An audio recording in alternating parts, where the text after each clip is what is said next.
This is the Toy Dolls. 45 years of 45 RPM. Hello again, Olga. Hi, Ronan. Right, 1985 now, and a single, She Goes to Fenos, which we're fully conversant with. Everyone knew it by then, but it came out as its own single now. Yeah. This was the third recorded version of She Goes to Fenos. Yeah. And this is testing your powers of memory a bit, but can you say whether this or any other version would be a favourite one? Yeah, the first one again. It lost so much. And like the Nelly thing, we took this version up a key, but it actually didn't work. It hasn't worked.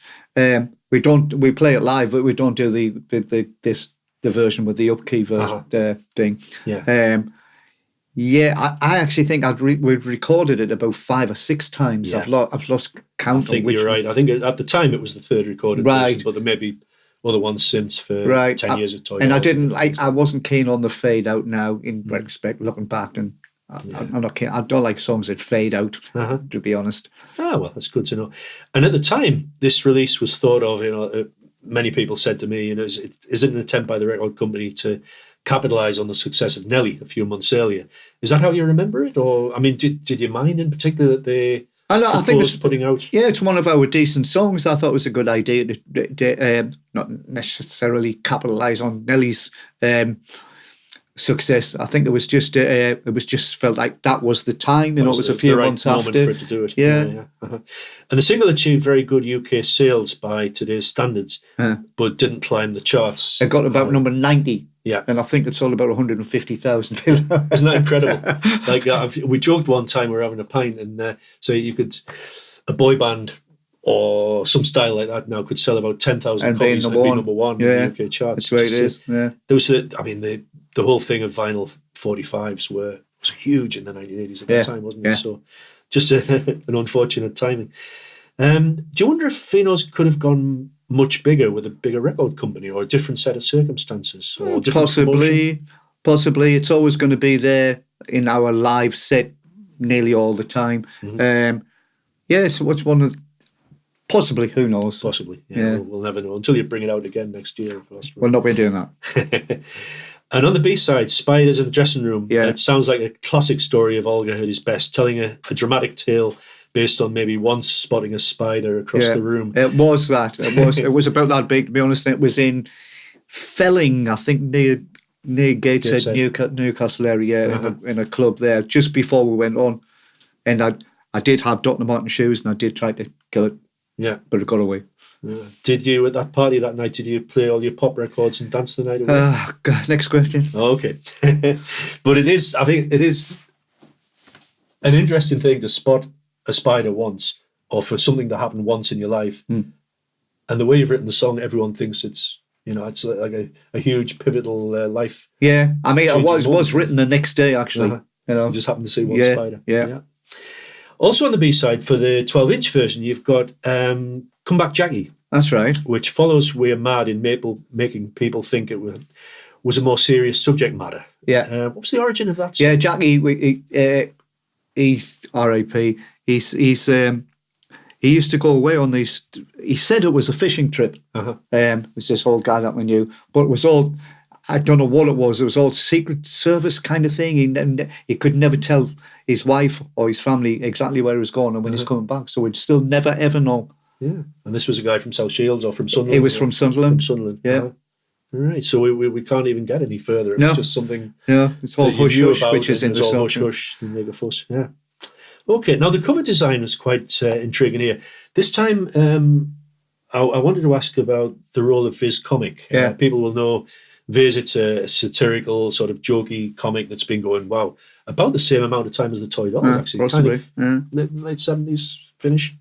Start, and they're still going now. Were you happy that Volume continued to work with Chris Donald from Viz Comic?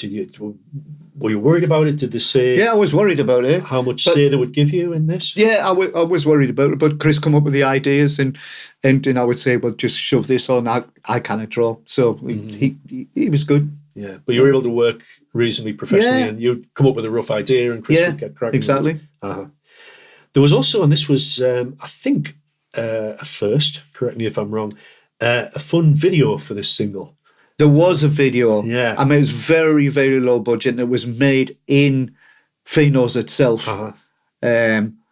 And I know a question you're going to ask about it. We filmed one shot with one camera where I'm walking with a jacket on, and then when the camera does the front shot, I fall down and stand back up. I haven't got the jacket on. Yeah. There's a few things in that video. I don't know who's actually got that video. It was Peter Pratt's brother who made it. Okay, yeah. I have to be honest here, it was only when you pointed out that continuity issue. Oh, really? That I hadn't noticed it. Oh, there you go. It was filmed in the nightclub setting, and you directed it sort of in terms of putting the ideas in and so on. Yeah.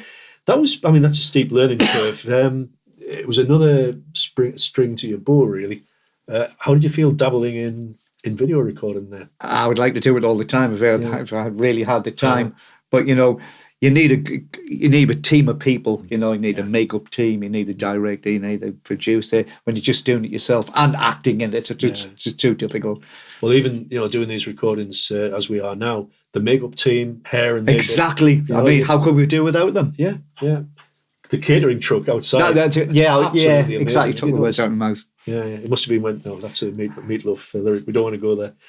Yeah. So your first dabble really in videos. The video also made waves on what was then, I think, to my knowledge anyway, was a very new thing, which was national video jukeboxes in pubs. Yes. It was the first time that year, maybe 85. Yeah. Did you ever see it there? I remember I was a student in Sheffield at the time, and there it was. Yeah. It was Bruce Springsteen, and there was you. Yeah, I don't know how it all works, to be honest. Do you ever rewatch any of the band's early either videos or stuff on YouTube from the very early days? Occasionally, now and again, just to learn things that I've forgotten. What about DVDs? Do you watch when they're fresh? Like at the moment as we speak, Live from Hell is your most recent issue in that sense. Which you're very pleased with. Yeah, it's a really good one. That I watched it the once after, but I haven't seen it for a year now. Because not being a rock star myself, I often wonder, would you spend your whole life looking at issues? It depends what kind of person you are. I suppose, megalomaniac or something. But it must be tempting now and then to dip into... It is if you want to learn some of the bits, because you don't always remember everything, especially if it's a song you haven't played for 5 or 6 months. I need to check back on one of those videos and find out which way we used to do it. Yeah. We mentioned in an earlier discussion about Nelly and also Fenos being probably the two songs that fans across the world would most identify with the band. I was wondering, as the songwriter, how Fenos would rate in your own top 5, top 10 Toy Dolls songs you've ever written. Would it be up there, or would other songs? Yeah, it wouldn't be top though. Might be in the top 10 maybe. Yeah, it wouldn't be top. Just out of interest, which songs might also be up there? Maybe Alex Gone and Barry the Roofer, Dougie Gyro. Fisticuffs and Friday Street. And Cluffy as a boot boy probably. I think we've nearly got a compilation there. I think we need a new one. Almost there. Another bleeding best of. But with Olga's the director's cut, so I think that's what we need. Right. Okay, Olga, thank you very much for talking to me. Cheers, Ronan. She Goes to Fenos. Thank you.